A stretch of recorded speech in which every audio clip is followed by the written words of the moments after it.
आपकी विलादत कहाँ हुई, ये एक मशहूर इख्तिलाफ़ी मसला है। हज़रत अली रज़ियल्लाहु अन्हु को मौलूद काबा कहते हैं कि यानी काबे के अंदर हज़रत अली रज़ियल्लाहु अन्हु की विलादत हुई। इसमें पहली समझने की बात यह है कि जिन रिवायात से ये पता चलता है कि हज़रत अली रज़ियल्लाहु अन्हु की विलादत काबे के अंदर हुई, वो ज़्यादातर रिवायात ज़ईफ़ हैं और मुनक़ते हैं। दूसरी बात यह है कि हम तस्लीम करते हैं कि हज़रत अली रज़ियल्लाहु अन्हु से मुताल्लिक़ा ये रिवायात सही हैं, लेकिन हुज़ूर सल्लल्लाहु अलैहि वसल्लम ने काबे के अंदर विलादत की कोई ख़ास फ़जीलत बयान नहीं फरमाई, इसलिए कि हज़रत अली अपने फ़ज़ाइल की वजह से काबे के अंदर पैदा होने के मोहताज नहीं, बल्कि काबे की रौनक बढ़ जाती अगर हज़रत अली काबे में पैदा होते। और इसी तरह मुहद्दिसीन का कहना ये है कि तवातुर से ये बात साबित है कि हकीम बिन हिज़ाम जो हज़रत खदीजा के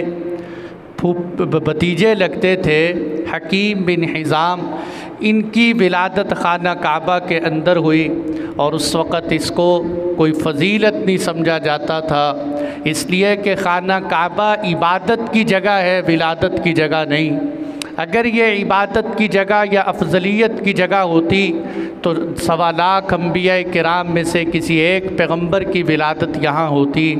और इसी तरह ये बात भी समझने की है कि बाज़ उलमा ने यह कहा कि हज़रत अली की विलादत के बारे में जो अल्फाज आते हैं, दाखिल काबा और विलादत फिल काबा, इसलिए कि काबे के अंदर हुदूद हरम को भी काबा कह देते हैं और हज़रत अली का घर हुदूद हरम के अंदर था। जैसे अल्लाह कुरान में फ़रमाते हैं हदियम बालिगल काबा, कि हाजी हज़रात अपने कुर्बानी का जानवर करेंगे काबा पहुंचकर।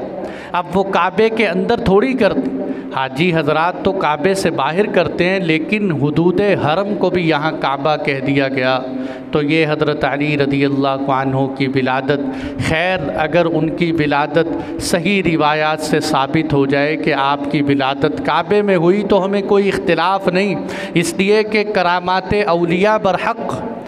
और हुज़ूर हज़रत अली रज़ियल्लाहु अन्हु औलिया के सरदार थे, तो इस तरह उन